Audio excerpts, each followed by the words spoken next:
శక్తి media ప్రేక్షకులకు నమస్కారం. ఈరోజు మనం మన భారతీయ జనతా పార్టీ సీనియర్ నాయకులు, రాష్ట్ర కార్యవర్గ సభ్యులు, మాజీ కేంద్ర labour and employment central convener Uppal Sharada గారితో ఉన్నాం. మన ఆర్యవైశ్యుల సంఘం స్టేట్ మహిళా ప్రెసిడెంట్. నమస్తే మేడం. నమస్కారం. ఆల్రెడీ 11 సంవత్సరాలు అవుతుంది. ఈ 11 సంవత్సరాల్లో నారీ శక్తి అంటే ఉమెన్ ఎంపవర్మెంట్ గురించి ఏమేమి చేశారు మోడీ గారు? మోడీజీ వచ్చాక మహిళలు చెప్పాలంటే ఆత్మస్థైర్యంతో స్వతంత్రంగా, ఎప్పుడైతే గాంధీజీ చెప్పారో అర్ధరాత్రి ఏ స్త్రీ అయితే మరి నిర్భయంగా నడవగలుగుతుందో ఆ రోజే స్వాతంత్రం వచ్చినట్టుగా, మరి మోడీజీ వల్ల ప్రతి స్త్రీ కూడా ముఖ్యంగా ఆర్థిక స్వావలంబన అనేది చాలా మటుకు సాధించారు.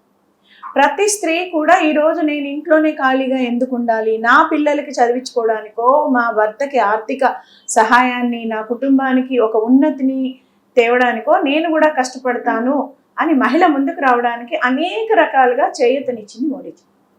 ముఖ్యంగా మీకు చెప్పాలంటే మోడీజీ రాగానే చేసిన పని ఏంటంటే భారతదేశాన్ని పరిశుభ్రం చేయడం. ఏదైతే స్వచ్ఛ భారత్ స్కీమ్ ఉందో అది మహిళలు అందరికన్నా ఎక్కువ దాన్ని స్ఫూర్తిగా తీసుకున్నారు. ఎక్కడ కూడా పిల్లలు కానీ మహిళలు కానీ ఒక చిన్న పేపర్ అంటే ఒక చిన్న పిల్లాడు చాక్లెట్ తినాలంటే దాన్ని ఎక్కడ పడితే అక్కడ పడేసే అలవాటు ముందుండేది. కానీ ఎప్పుడైతే స్వచ్ఛ భారత్ వచ్చిందో ఆ రోజు నుంచి కూడా ఆ చాక్లెట్ తిన్న కాగితాన్ని కూడా మనం డస్ట్బిన్లోనే వేయాలి అని చెప్పేసి ఒక మంచి ఉద్దేశాన్ని స్త్రీలు తమ పిల్లలకి నేర్పడం వల్ల పిల్లలు స్కూల్లో కానీ బయట కానీ అదే రకంగా ప్రతి ఒక్కళ్ళకు కూడా ఆ స్పందన అనేది వచ్చింది. దానివల్ల ఈరోజు మన భారతదేశం ముందుకి ఇప్పటికీ చాలా పరిశుభ్రంగా ఉంటుంది. మనం నేషనల్ హైవేస్ కానీ రోడ్లు కానీ పరిశుభ్రత చూస్తే ఒక రైల్వే స్టేషన్స్ కానీ బస్ స్టాండ్స్ కానీ లేకపోతే ప్రతి చోట కూడా ఇంతకు ముందు వెళ్ళినప్పుడు అసలు బీజేపీ ప్రభుత్వం రాకముందు వాటి ఒక చెత్త కుండీలాగా ఉండేవి. హాస్పిటల్ కానీ ప్రతిదీ కూడా అసలు చెత్త బుట్టలకి ఏమాత్రం విలువ లేదనమాట. ఆ చెత్త బుట్టల్ని మూలపడేసి చెత్త ప్రతి చోట వేసేవాడు. ఈ రోజు చెత్త అనేది రోడ్డు మీద పడేయాలన్నా నేల మీద పడేయాలన్నా 10 సార్లు ఆలోచిస్తున్నారు. కారులో వెళ్ళే వ్యక్తి కూడా కారులోనే ఒక చిన్న డస్టింగ్ కవర్ అయినా పెట్టుకుని దాంట్లో వేసుకుని డస్ట్ బయట వేస్తున్నారు. ఆ రకంగా పరిజ్ఞానం అనేది పరిశుభ్రత అనేది మొదలైంది. ఈ రకంగా మహిళలు మోడీ గారిని స్ఫూర్తిగా తీసుకున్నారు. స్ఫూర్తిగా తీసుకున్నాక స్కిల్ డెవలప్మెంట్ కార్యక్రమాలు మొదలుపెట్టారు మోడీ గారు. ఏదైతే ఈ స్కిల్ డెవలప్మెంట్ కార్యక్రమాల్లో ముఖ్యంగా 360 స్కిల్స్ మహిళల కోసం ఇవ్వడం జరిగింది. దానివల్ల మహిళలు ఆ స్కిల్ నేర్చుకొని అయితే ఆన్లైన్లో లేకపోతే ఇంట్లోంచి లేకపోతే ఉద్యోగానికి లేదా వ్యాపారానికి ఈ రకంగా వెళ్ళి ఆర్థిక స్వావలంబనను చాలా మట్టుకు 90% ఆఫ్ ద మహిళలు నేర్చుకున్నారు. ఈరోజు గ్రామాల్లో కానివ్వండి లేదంటే పట్టణాల్లో కానివ్వండి ప్రతి చోట కూడా మహిళలకి ఒక ధైర్యం వచ్చింది. నేను బ్యాంకుకి వెళ్తే నాకు ముద్రా యోజన కింద ఎంతో అంత లోన్ వస్తుంది, నేను ఆ లోన్ పెట్టి నాకు తెలిసిన విద్యతో నాకు కుట్టొచ్చు, నేను కుట్టు నేర్చుకుంటాను, నేను కుట్టుకుంటాను. ఒక మహిళ నేను సుమారు 8 సంవత్సరాల నుంచి మోడీ గారు వచ్చాక నాకున్న గార్మెంట్ ఇండస్ట్రీ నుంచి నన్ను గుర్తించి మాకు స్త్రీ సెల్ఫ్ ఎంప్లాయ్మెంట్ కోసం అని చెప్పేసి స్కిల్ డెవలప్మెంట్ స్కీమ్ని ఇచ్చారు. దాని ద్వారా మన ఖమ్మంలో నేను ఒక 20 సెంటర్లు నడిపిస్తాను, ఉచితంగా కుట్టు మిషన్ సెంటర్లు నడిపిస్తాను. దానికి సెంట్రల్ సహకారం ఉంటుంది, మోడీ గారి స్ఫూర్తి ఉంటుంది. దాంతో మేము సుమారు ఈ ఖమ్మం జిల్లాలోనే 6,000 మందికి ఉచితంగా ఉపాధి ఇవ్వడం జరిగింది, ఉచితంగా శిక్షణ ఇవ్వడం జరిగింది. ఈరోజు ఏది వచ్చినా సరే వాళ్ళకు ఒక మనోధైర్యం. మీకు డిగ్రీ సర్టిఫికేట్ ఇంటర్ సర్టిఫికేట్ కన్నా వాల్యుబుల్గా ఉండేది ఈ శిక్షణ ఇచ్చిన స్కిల్ డెవలప్మెంట్ సర్టిఫికేట్. దానివల్ల వారికి ఒక ధైర్యం, నాకు ఆధార్ కార్డే కాదు నాకు ఒక డిగ్రీ సర్టిఫికేట్ ఉన్నంత వాల్యూ ఈ యొక్క స్కిల్ డెవలప్మెంట్ సర్టిఫికేట్ చూసుకుంటున్నారు. దాని ద్వారా బ్యాంకుకి వెళ్ళినా మీరు ఒక 3-4 కలిసి ఒక వ్యాపారం పెట్టుకుంటానంటే ఖచ్చితంగా ఒక 2 లక్షల నుంచి 5 లక్షల లోన్ దొరికింది. లేదు నేను సింగిల్గా పెట్టుకుంటానంటే ₹1,00,000 లోన్ దొరికింది. ఇదంతా మోడీ గారు ఆలోచనతో మహిళలు ఎప్పుడైతే ఆర్థికంగా నిలబడతారో మన భారతదేశం కూడా ఆర్థిక పరిపుష్టత తెచ్చుకుంటుంది అన్న దాని మీదనే ఈరోజు మనం ఈ స్కిల్ డెవలప్మెంట్లో ఈ యొక్క నేను చేసే ఉచిత కుట్టు మిషన్ సెంటర్లే కాకుండా 360 రకాల శిక్షణ ఇస్తున్నారు మహిళలకి కానీ పురుషులకు కానీ. అందులో మహిళలు చాలా చక్కగా నేర్చుకుంటున్నారు. కంప్యూటర్స్ ఉన్నాయి, ఎంబ్రాయిడరీస్ ఉన్నాయి, బ్యూటీ పార్లర్స్ ఉన్నాయి. అదే రకంగా ప్రతి మన హోటల్స్లో జరిగే కుకింగ్ నుంచి మరి ప్రతి ఒక్క ఇండస్ట్రీకి ప్రతి ఒక్క వింగ్ నుంచి అనేక రకాల శిక్షణలు ఇస్తున్నారు. మాది గార్మెంట్ ఇండస్ట్రీలో సుమారు ఒక 20 రకాల ఇవి ఉంటాయి, శిక్షణ ఉంటుంది. గార్మెంట్లో కటింగ్ అనేది ఒక శిక్షణ, తర్వాత దాన్ని కంప్యూటర్లో డిజైనింగ్ చేసేదాని శిక్షణ, ఫ్యాషన్ డిజైనింగ్ ఒక శిక్షణ, ఎంబ్రాయిడరీ అనేది ఒక శిక్షణ, ఈ రకంగా అనేక శిక్షణలు, క్యామ్ ఉంది, ఇలా చాలా రకాల శిక్షణలు ఇస్తున్నాము. దాని ద్వారా చక్కగా వీళ్ళందరూ నేర్చుకొని ఇటు చదువుకున్న పిల్లలే అనుకోనివ్వండి, చదువు అయిపోయిన గృహిణులే అనుకోనివ్వండి, చదువు రాని వాళ్ళైనా అనుకోనివ్వండి, ప్రతి ఒక్కళ్ళకు కూడా ఆర్థిక పరిపుష్టత అనేది లభించింది. మరి ఇంకా చూస్తే మన త్రిబుల్ తలాక్ని ఈ కులం ఈ కులం ఆ మతం ఈ మతం అని లేకుండా త్రిబుల్ తలాక్ క్యాన్సిల్ చేసినందువల్ల ముస్లిం మహిళలకి ఈరోజు చాలా ఒక ఆసరా దొరికింది. ఎక్కడో దుబాయ్లో కూర్చుని తలాకులు చెప్పినప్పుడు ఇక్కడ కూర్చుని అసలు ఎవరు ఏం చేయలేని పరిస్థితిలో, అడ్వకేట్స్ ఏం చేయలేరు, జడ్జిలు ఏం చేయలేరు, కాజీలు ఏం చేయలేరు, అటువంటి పరిస్థితిలో కూడా మోడీ గారు ఒక బిల్లు తీసుకొచ్చి దీన్ని ఒక గట్టి తనాన్ని తేవడం వల్ల మహిళలకు ఎంతో రకంగా అభివృద్ధి జరిగింది. మరి అదే రకంగా విశ్వకర్మ యోజన వచ్చింది. ఈ రకంగా కుట్టు పని కానీ వేరే పని కానీ నేర్చుకున్న మహిళలకు అప్గ్రేడ్ స్కిల్లింగ్ అంటే ఇంకా పెద్ద ఎత్తున స్కిల్లింగ్ నేర్పించి దాని ద్వారా కూడా చాలా పెద్ద ఎత్తున లోన్ ఇప్పించి వారు కూడా ఆర్థికంగా ఇంకా ఎలా బలపడాలి అన్న దాన్ని మోడీ గారు అందరికీ కూడా మంచి అవకాశాన్ని ఇచ్చారు. ఇదంతా ఒక ఎత్తు అయితే, ఎప్పుడైతే మహిళ చదువుకుంటుందో ఆ మహిళకి ఒక పరిపక్వత వస్తుంది, ఒక ధైర్యం వస్తుంది, తన జీవితాన్ని సరిదిద్దుకునే ఒక మంచి మార్గం ఏర్పడుతుంది.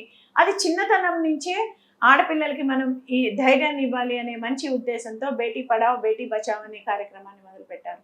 ఈ రకంగా దేశంలో ఉన్న కొన్ని కోట్ల మంది అమ్మాయిల జీవితాలని మోడీ గారు దగ్గరుండి సరిదిద్దారు. ఇది చాలా గొప్ప విషయం. మరి ఇదే కాకుండా సుకన్య యోజన అనే ఒక కార్యక్రమాన్ని మొదలుపెట్టారు.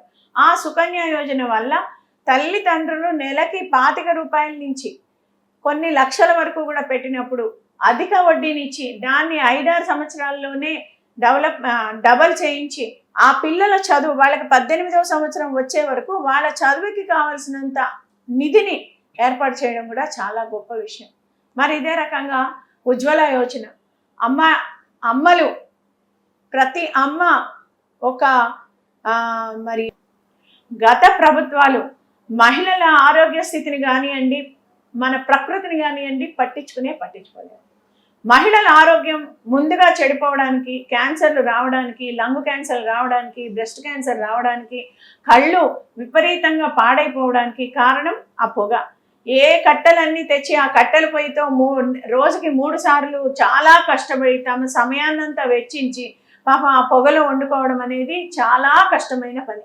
ఈ రకంగా మహిళల్ని ఈ పొగ నుంచి, తర్వాత ఆలస్యంగా ఒక్కసారి వండేసుకుని 3 పూట్ల కూడా ఆ చల్లనిదే తినడానికి నుంచి, మరి అదే రకంగా కుటుంబంలో అన్ని రుచులు అన్ని రకాలు చేసుకొని ఈరోజు మహిళలందరూ చాలా సంతోషంగా ఉన్నారు అంటే ఇటు ఆరోగ్యం, ఇటు ప్రకృతి, ఇటు మంచి కుటుంబంలో మంచి వంటకం, ఇవన్నిటికీ కూడా ముఖ్య కారణం మోడీ గారు.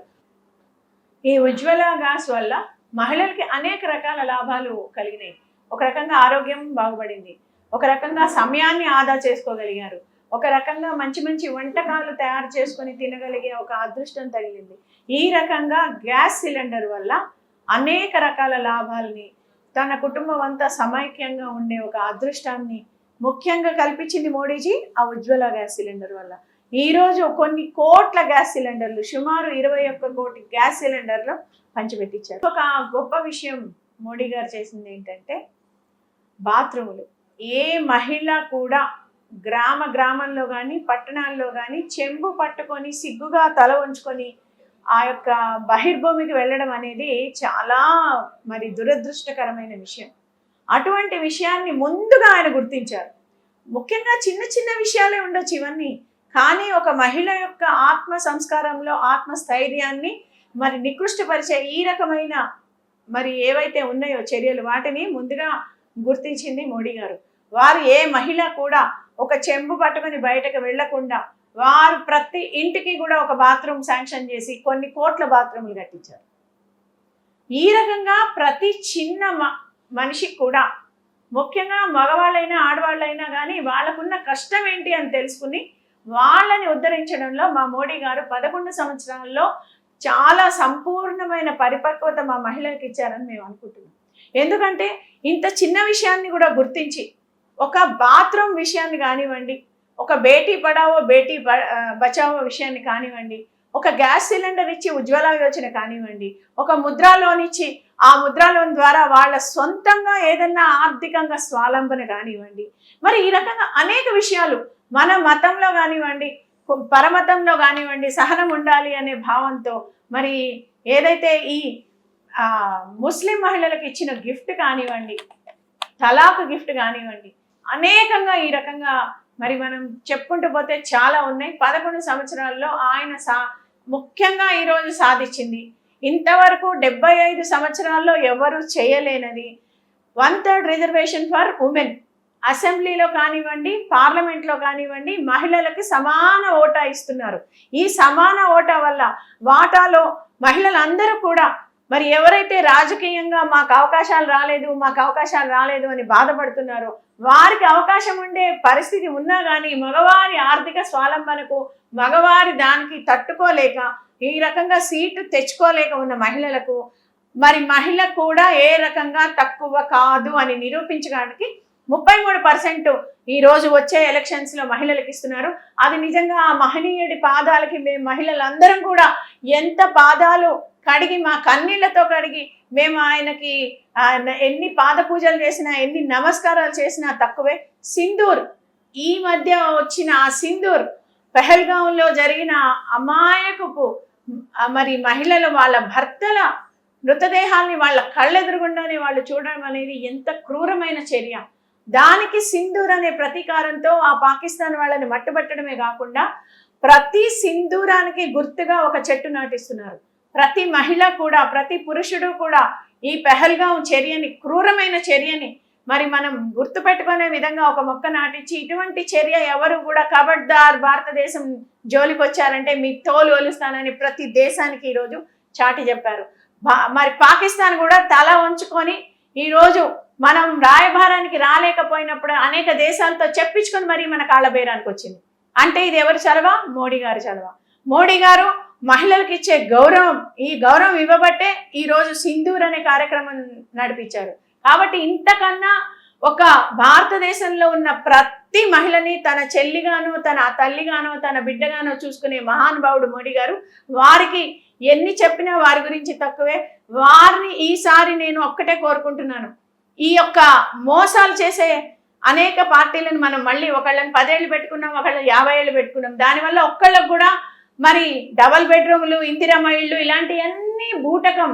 దయచేసి గుర్తుపెట్టుకోండి, మోడీ గారి పాలనని తెప్పించుకోండి. మోడీ గారు ఒక్కరే చేసిందే చెప్తారు, చెప్పింది చేస్తారు అన్న మాట మీద వారు ఉంటారు. మనం కూడా ఆ విషయాన్ని మనసులో పెట్టుకొని రానున్న ప్రతి ఎలక్షన్లో MPTC, ZPTC, sarpanch, ward member, మరి అదే రకంగా కార్పొరేషన్ చైర్మన్లు కానివ్వండి, కార్పొరేటర్స్ కానివ్వండి, ప్రతి ఒక్కళ్ళని కూడా మనం తప్పకుండా మోడీ గారికి ఓటేసి విజయాన్ని చేకూర్చుకొని మన తెలంగాణలో ఈసారి రానున్న రోజుల్లో భారతీయ జనతా పార్టీ జెండా ఎగరాలని మనందరం కూడా కోరుకోవాలి.